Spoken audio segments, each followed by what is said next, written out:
Hello बच्चों, आपका स्वागत है आपकी अपनी क्लास आर इनसाइट क्लासेस में। और हम पढ़ रहे हैं क्लास 9 का chapter number first rational number, जिसमें मैं 2 लेक्चर कंप्लीट कर चुका हूं, जिसमें आपको इंट्रोडक्शन दिया था, सभी नंबर्स के बारे में बताया था, नेचुरल नंबर से लेकर रैशनल और इरेशनल नंबर तक, टर्मिनेटिंग नॉन टर्मिनेटिंग सभी को हमने समझा था अच्छे से। तो अगर वो 2 लेक्चर आपने नहीं देखे तो आप उनको देख लीजिए, आपके कॉन्सेप्ट क्लियर हो जाएंगे। अब हम बढ़ते हैं फर्स्ट एक्सरसाइज की ओर, ठीक है।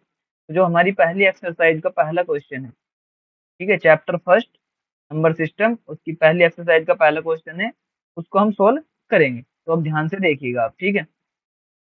पहला क्वेश्चन है, इज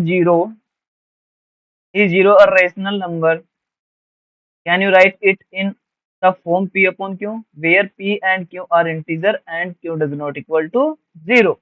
इसका मतलब क्या है? इसका मतलब है कि इसने पूछा कि जो जीरो है वो रेशनल नंबर होगा या नहीं होगा। तो सिंपल सी बात है, जब हम इसका सॉल्यूशन करेंगे अब, तो इसमें हम देखेंगे कि जीरो, देखो मैंने तुम्हें क्या बताया था कि कोई भी नंबर अगर सिंपल फॉर्म में लिख रहा हो, जैसे जीरो हो गया, वन हो गया, टू हो गया, थ्री हो गया, कोई भी नंबर हो, ठीक है, कोई भी नंबर हो, अगर वो सिंपल सी फॉर्म में ऐसे लिखा हुआ है, तो उसके डिवाइड में, उसके डिनोमिनेटर में हमेशा वन होता है, उसके डिनोमिनेटर में हमेशा वन होता है, जिसको हम नहीं लिखते, क्योंकि जब हम वन से डिवाइड करेंगे, जैसे थ्री अपॉन वन है, और वन से मैं थ्री को डिवाइड करूंगा तो आंसर थ्री आएगा, इसलिए हम थ्री लिख देते हैं। जैसे 51 है, इसको मैं वन से डिवाइड करूंगा तो आंसर 51 आएगा, इसलिए हम 51 ही लिख देते हैं, ठीक है। लेकिन एक्चुअल में इनके डिवाइड में डिनोमिनेटर में हमेशा वन पाया जाता है। ये बात समझ में आई या नहीं? ठीक है। तो अब देखिए, इस चीज से क्या मतलब है कि वन है, तो इसी चीज से तुम्हारा आंसर निकलेगा, ये आंसर इसी में छिपा हुआ है, ठीक है। अब हमने जो यहाँ पर देखा कि डिवाइड में वन होता है, तो जीरो के डिवाइड में भी क्या होता है भैया? वन होता है। और जब जीरो के डिवाइड में वन होगा, तो जो ये होगी, इसको हम लिखते हैं पी अपॉन क्यू की फॉर्म में। और हमने कंडीशन पढ़ी थी रेशनल नंबर की, रेशनल नंबर की कंडीशन होती है कि हम उसको पी अपॉन क्यू की फॉर्म में लिखेंगे, और q does not equal to zero, क्यों जीरो के बराबर नहीं होना चाहिए। तो यानी कि जो डिनोमिनेटर है आपका, जीरो के बराबर नहीं होना चाहिए। आप यहाँ पर देख सकते हैं पी जीरो के इक्वल है और क्यों वन के इक्वल है, तो हमारी कंडीशन बिल्कुल सही बैठती है कि क्यों जीरो के बराबर भी नहीं है, ठीक है। और हम पी अपॉन क्यू में इसको लिख भी पा रहे हैं, तो हम इसका आंसर होगा yes, zero is a rational number. Yes, zero is a rational number. बात समझ में आई या नहीं आई? ठीक है, क्यों होगा रैशनल नंबर? क्योंकि जीरो के डिवाइड में ऑलरेडी वन होता है, और जीरो के डिवाइड में आप टू भी लिख दो, जीरो के डिवाइड में आप थ्री भी लिख दो, सभी का आंसर हमेशा जीरो ही आएगा। अगर कहीं पे जीरो लिखा हुआ है, उसके डिवाइड में आप कुछ भी लिख दोगे तब भी जीरो ही आएगा। तो मैं उसको जीरो को कैसे भी लिख सकता हूँ, 0.5, 0.4, 0.3, कैसे भी मैं इसको लिख सकता हूँ। बात समझ में आई या नहीं आई? तो इसीलिए मैं इसको पी अपॉन क्यों की फॉर्म में बिल्कुल लिख सकता हूँ, और क्यों डज नॉट इक्वल जीरो भी नहीं होगा। तो ये बात आप समझ गए होंगे, ठीक है। इसका मतलब क्या है कि क्यों जीरो भी नहीं होगा। अंडरस्टैंड? तो अब यहाँ पर क्या लिख सकते हैं, अगर इसमें 0.1, 0.2, ये इसके कुछ एग्जाम, इसने लिखा can you write it in the form P upon Q, क्या आप इसको पी अपॉन क्यू की फॉर्म में लिख सकते हैं? तो हमने लिख के दिखा दिया जी, बिल्कुल हम इसको पी अपॉन क्यू की फॉर्म में लिख सकते हैं। 0.1 लिख लो, 0.2 लिख लो, 0.3 लिख लो, 0.4 लिख लो, आप कुछ भी लिख सकते हैं, हम इसको पी अपॉन क्यू की फॉर्म में लिख सकते हैं, ठीक है। तो ये आपका पहला क्वेश्चन का आंसर था। और यहाँ पे ध्यान दीजिएगा, एक बार रिवाइज करवा देता हूँ कि जो पी होता है वो जीरो भी हो सकता है, माइनस भी हो सकता है, प्लस में भी हो सकता है, कुछ भी हो सकता है। और जो नीचे डिनोमिनेटर होता है ना, वो बस जीरो के इक्वल नहीं होना चाहिए, बाकी उसमें माइनस का कोई भी नंबर आ जाए, कोई भी डिजिट आ जाए, और प्लस का कोई भी नंबर आ जाए, बस जीरो नहीं होना चाहिए। अगर वो जीरो डिवाइड में आ जाता है ना, जैसे मैं लिख देता हूँ 2/0, तब ये रेशनल नंबर नहीं है, ठीक है। समझ में आई बात? तो बस ये तुम्हारा थोड़ा सा रिविजन था। तो आंसर होगा yes, zero is a rational number. और हम इसको लिख सकते हैं बिल्कुल, कैसे लिख सकते हैं, 0.1, 0.2, 0.3, ये हम इसमें लिख के दिखा देंगे। अंडरस्टैंड? अब हम चलते हैं नेक्स्ट क्वेश्चन की ओर, ठीक है। अगला जो क्वेश्चन होगा हमारा, वो होगा find six rational number between three and four. Three और फोर के बीच में तीन रेशनल नंबर हमको निकालने हैं। अब इसका सॉल्यूशन क्या होगा भैया? ध्यान से देखिए, हमको निकालने हैं थ्री एंड फोर के बीच में कितने रेशनल नंबर? सिक्स। अब तुम्हें दिख रहा होगा कि जी, आप बोल रहे हो कि थ्री और फोर के बीच में तो कुछ भी नहीं है, कैसे निकाल लेंगे? यही जो यहाँ पे है ना, यही पे इसका सॉल्यूशन छिपा होता है। देखो ध्यान से, हम इसके डिवाइड में हमेशा क्या रखते हैं, वन रखते हैं। जो भी कोई नंबर है उसके डिवाइड में हमेशा क्या रखते हैं, वन रखते हैं, ठीक है। यहाँ तक क्लियर हो गया? जब हमने इनके डिवाइड में 1 रखा, तो अब अगर मैं इसको 3/1 को किसी नंबर से डिवाइड करता हूँ, सॉरी किसी नंबर से मल्टीप्लाई करता हूँ, इसके न्यूमरेटर को भी और डिनोमिनेटर को भी, तो इस पे कोई फर्क पड़ने वाला नहीं है। सपोज करो मैं करता हूँ मल्टीप्लाई बाय 7, ठीक है, मैं 7 से मल्टीप्लाई कर देता हूँ। अब देखिए क्या करते हैं 7 से मल्टीप्लाई करेंगे जब, तो अब हमने 7 से मल्टीप्लाई किया तो क्या करेंगे हम, 3/1 में 7 से मल्टीप्लाई करेंगे, 7 से ऊपर और 7 से ही नीचे। अगर हमने 3/1 में 7 से की है तो हम 4/1 में भी 7 से ही मल्टीप्लाई करेंगे। बात समझ में आई? तो जब भी किसी दो नंबर के बीच में 3 हो या 4 हो, कुछ भी हो, रैशनल नंबर फाइंड करने हो, सबसे पहले हम उसका डिनोमिनेटर सेम करेंगे, डिनोमिनेटर सेम करेंगे। इनका डिनोमिनेटर 1 है, ऑलरेडी सेम है दोनों का। फिर उसके बाद किसी भी नंबर से मल्टीप्लाई कर सकते हो, आप 6 से कर लो, 5 से कर लो, 7 से कर लो, 9 से कर लो, 10 से कर लो, वो कोई बाउंडेशन नहीं होगी। बस ध्यान रखना है, जैसे मुझे 6 रैशनल नंबर इसके बीच में निकालने हैं, अगर मैं 3/1 में मान लीजिए 6 की मल्टीप्लाई करता और 4/1 में 6 की मल्टीप्लाई करता, तो आंसर कितना आता भैया? देखो, देखिए 3 की 6 में मल्टीप्लाई करने पर क्या आता, 3 6 जा 18 और डिवाइड में आ जाता 6, ये इसका आंसर है। और यहाँ पे क्या आता भैया, यहाँ पे आता 6 4 जा 24 और डिवाइड में आ जाता 6। अब आप मुझे एक बात बताइए, जब इनके डिनोमिनेटर सेम होंगे तो हम इनके बीच के नंबर लिख सकते हैं या नहीं? इसके बीच के नंबर क्या हो गए, 19, 20/24, 21/24, 22/24 और 23/24। कितने नंबर हुए, 1 2 3 4 5, लेकिन हमें कितने चाहिए, 6 चाहिए, इसीलिए हम 6 से मल्टीप्लाई नहीं कर सकते। आपको एक ट्रिक बता रहा हूँ छोटी सी, अगर हमको 6 नंबर चाहिए किसी भी दो नंबर के बीच में, 6 रेशनल नंबर निकालने हो, तो जितने उसने बोल रहा है, अगर 6 बोल रहा है तो वहां 7 से मल्टीप्लाई करो, 7 बोल रहा था 8 से मल्टीप्लाई करो, 9 बोल रहा है तो 10 से मल्टीप्लाई करो उन दोनों नंबर्स में, तो आपके नंबर फाइंड हो जाएंगे। जैसे हमें यहाँ पे 6, इनके बीच में 6 नंबर से निकालने हैं रैशनल नंबर, तो मैंने 7 से मल्टीप्लाई किया, 7 3 जा 21, डिवाइड में 7 आ जाएगा, और यहाँ पे देखिए 10 4 जा 28, डिवाइड में 7 आ जाएगा। बात समझ में आई या नहीं आई? अब इनके बीच के नंबर देख लीजिए कौन से हैं, इनके बीच के नंबर कौन से हैं, 22/7, ठीक है, 23/7, 24/7, 25/7, 26/7 और 27/7। ये आपका आंसर है। हमने इसके बीच में 6 रेशनल नंबर फाइंड कर दिए, 1 2 3 4 5 और 6। समझ में आई बात? कोई भी नंबर हो उसके बीच के रैशनल नंबर फाइंड करने हो तो पहले इसका डिनोमिनेटर सेम करेंगे, जैसे हमने यहाँ पे डिनोमिनेटर इसका हमने 1 रख दिया दोनों का, ठीक है, दोनों का सेम है ऑलरेडी। उसके बाद हम किसी ऐसे नंबर से मल्टीप्लाई करेंगे जिसके बीच में वो नंबर आ जाए। और वो करने का तरीका क्या है, अगर उसने 6 नंबर निकालने को बोल रहा है तो 7 से मल्टीप्लाई कर दो, उनके बीच में 7 नंबर निकालने को बोल रहा है तो 8 से कर दो, और कुछ भी समझ नहीं आ रहा हो तो 10 से कर दो, तब भी आंसर सेम रहेगा। अगर मैं इसमें 10 से भी मल्टीप्लाई करूंगा तो 30 अपॉन तुम्हारा कितना आ जाएगा भैया, 10 आ जाएगा, ठीक है, और इधर आ जाएगा 40/10। इनके बीच में भी आप 9, जो इनके बीच में 9 नंबर आ जाएंगे, 31 से लेके 39 तक, वो भी आप लिख सकते हो, 6 लिख लो, 7 लिख लो, 8 लिख लो, लेकिन हमें 6 पूछा है तो हम यहाँ पे 6 लिखेंगे। तो ये भी आंसर सही होगा, ये मत सोचना कि तुमने 10 से मल्टीप्लाई किए तो आंसर गलत है, 10 से कर लो। देखिए हम बस ऐसे नंबर से मल्टीप्लाई करेंगे जिसके बीच में वो नंबर प्राप्त हो जाएं। अब एक बात बताइए आप मुझे, अगर हम 6 से करेंगे तो 5 नंबर आएंगे, 5 से करेंगे तो इनके बीच में 4 नंबर आएंगे रेशनल नंबर, लेकिन हमें फाइंड करने हैं 6 रेशनल नंबर, तो इसलिए मिनिमम 7 से तो मल्टीप्लाई करनी होगी। या तो 7 से कीजिए या फिर 8 से कीजिए, 9 से, 10 से, यानी कि 7 से लेकर ऊपर तुम कितनी भी मल्टीप्लाई कर सकते हो, किसी का भी आंसर रॉन्ग नहीं होगा। हमने 7 से की और 6 रेशनल नंबर फाइंड कर दिए। अंडरस्टैंड? उम्मीद है कि समझ गए होंगे, नहीं समझे तो दोबारा से इसे चेक कर लेना एक। तो देखिए अब आपका है क्वेश्चन नंबर थर्ड की ओर चलते हैं। Find 5 rational number between 35, sorry यहाँ पे थोड़ा मिसप्रिंट हो गया, 35 नहीं है, 3/5 है, और ये 45 नहीं है, 4/5 है, ठीक है। ओके, तो हमें किन किन के बीच में निकालना है, 3/5 और 4/5। तो अब सॉल्यूशन देखते हैं, ठीक है। सॉल्यूशन क्या होगा, हमें रैशनल नंबर निकालने 3/5 और 4/5 के बीच में। सेम प्रोसेस रहेगा, सबसे पहले डिनोमिनेटर सेम करेंगे। अब हम देख रहे हैं कि यहाँ पे डिनोमिनेटर ऑलरेडी सेम है, यहाँ पे भी 5 है और यहाँ पे भी 5 है, तो डिनोमिनेटर सेम करने की आवश्यकता नहीं है। बस मल्टीप्लाई करनी है। देखिए बताया था मैंने कितने नंबर निकालने हैं, 5 नंबर निकालने हैं, तो किससे मल्टीप्लाई करेंगे, बोलिए सोचिए। मल्टीप्लाई बाय 6, उससे एक नंबर एक्स्ट्रा से मल्टीप्लाई कर दीजिए, उनके बीच में आपको 5 नंबर प्राप्त हो जाएंगे अगर 6 से कर रहे हो तो। ठीक है, अब मैंने 6 से मल्टीप्लाई कर दिया है यहाँ पे 3/5 को भी और 4/5 को भी। ध्यान रखिएगा जिस नंबर से आपने पहले वाले को मल्टीप्लाई किया उसी से हम दूसरे वाले को भी करेंगे।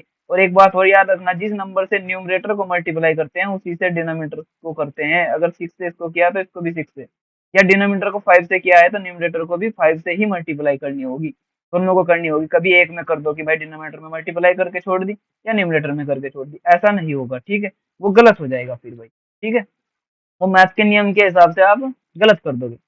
अब यहाँ पे देखिए 6 3 जा 18 और यहाँ पे आ जाएगा 30, यहाँ पे 24 और 30। क्या अब आप इनके बीच में 5 रैशनल नंबर निकाल सकते हो?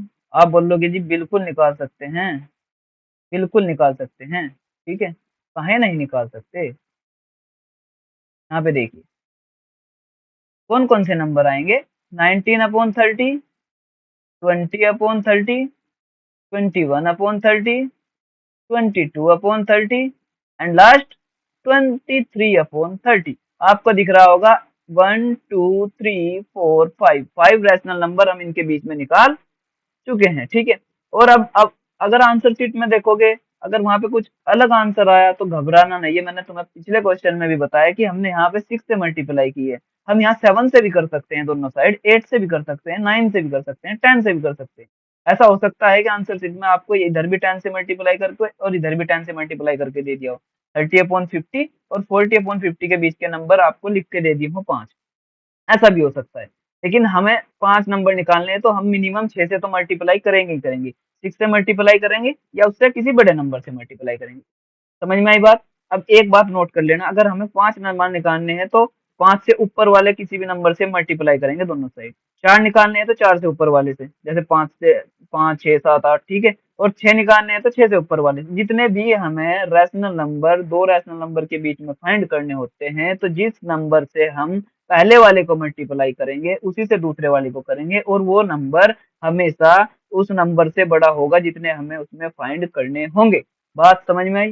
अंडरस्टैंड? तो ये आपका आंसर हो गया, ये आंसर बिल्कुल सही है। ठीक है, एक थोड़ा सा तुमको बता देता हूँ, शायद कभी तुम कंफ्यूज हो जाओ। देखिए आंसर शीट में मुझे लगता है कि आंसर जो दिया हुआ है वो 10 से मल्टीप्लाई करके दिया हुआ है, तो आपने 3/5 को 10 से मल्टीप्लाई किया और 4/5 को भी 10 से मल्टीप्लाई किया, उससे कोई भी फर्क नहीं पड़ेगा, उससे कोई भी फर्क नहीं पड़ेगा, आंसर बिल्कुल सेम रहेगा। देखिए ये आ जाएगा तुम्हारा 30/50 और इधर आ जाएगा आपका 40/50।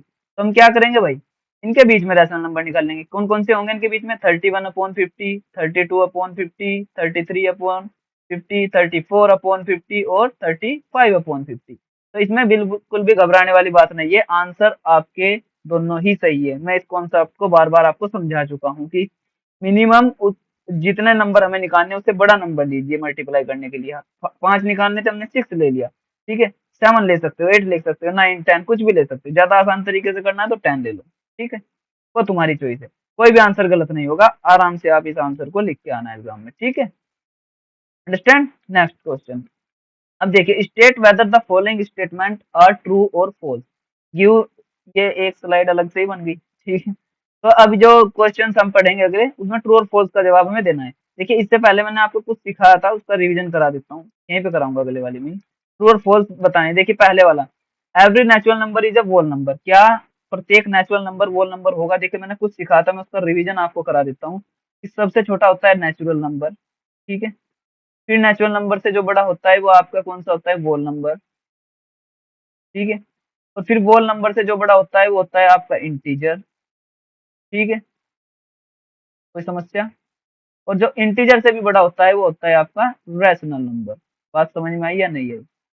बात समझ में आई या नहीं आई? ठीक है, आ गई होगी। तो अब हम क्या देखते हैं, यहाँ पे हमें क्या दिखाई दे रहा है? हमें दिखाई दे रहा है कि जो नेचुरल नंबर है वो सबसे छोटे नंबर होते हैं। जो नेचुरल नंबर है वो सबसे छोटे नंबर होते हैं। ठीक है, जो नेचुरल नंबर है वो सबसे छोटे नंबर होते हैं, यानी कि सभी के सभी नेचुरल नंबर वोल नंबर के अंदर आ सकते हैं, सभी के सभी वोल नंबर इंटीजर के अंदर आ सकते हैं।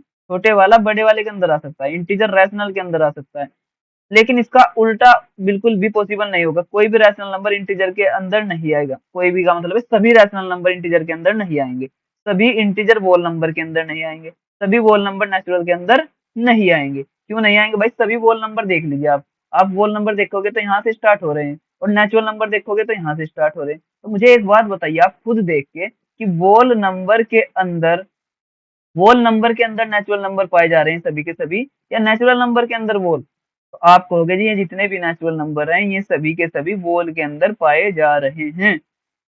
तो इसीलिए सभी नेचुरल नंबर वोल के अंदर होते हैं, वोल नंबर के, और सभी के सभी वोल नंबर इंटीजर के अंदर होते हैं, क्योंकि इंटीजर के अंदर सभी के सभी वोल नंबर आ जाते हैं, अगर आप देख रहे होंगे, और उससे एक्स्ट्रा नंबर भी आ जाएंगे। बस इतना दिमाग में रखना, जो नंबर छोटे वाला होता है वो बड़े वाले के अंदर पाया जाता है, और उससे एक्स्ट्रा नंबर भी उसमें होते हैं। जैसे इसमें 0 है, वो नंबर जो है इंटीजर से छोटा है, तो सभी वो नंबर इसमें पाए जाएंगे, लेकिन इसके अलावा एक्स्ट्रा नंबर भी इसमें होते हैं। फिर इंटीजर किसके अंदर आ जाएंगे? सभी के सभी रैशनल नंबर के, और इसका ऑपोजिट इक्वल नहीं होगा। समझ में आई बात कुछ?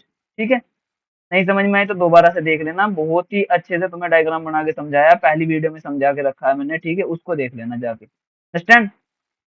अब देखिए यहाँ पे, तो हमने देखा है कि सभी नेचुरल नंबर क्या होते हैं भैया? सभी नेचुरल नंबर आपके, इसने बोला है कि every natural number is a whole number. सभी के सभी नेचुरल नंबर, सभी के सभी नेचुरल नंबर वोल नंबर होंगे। बिल्कुल सही बात है, सभी नेचुरल वोल के अंदर आ सकते हैं, अभी बताया, क्योंकि नेचुरल छोटे होते हैं और वोल बड़े।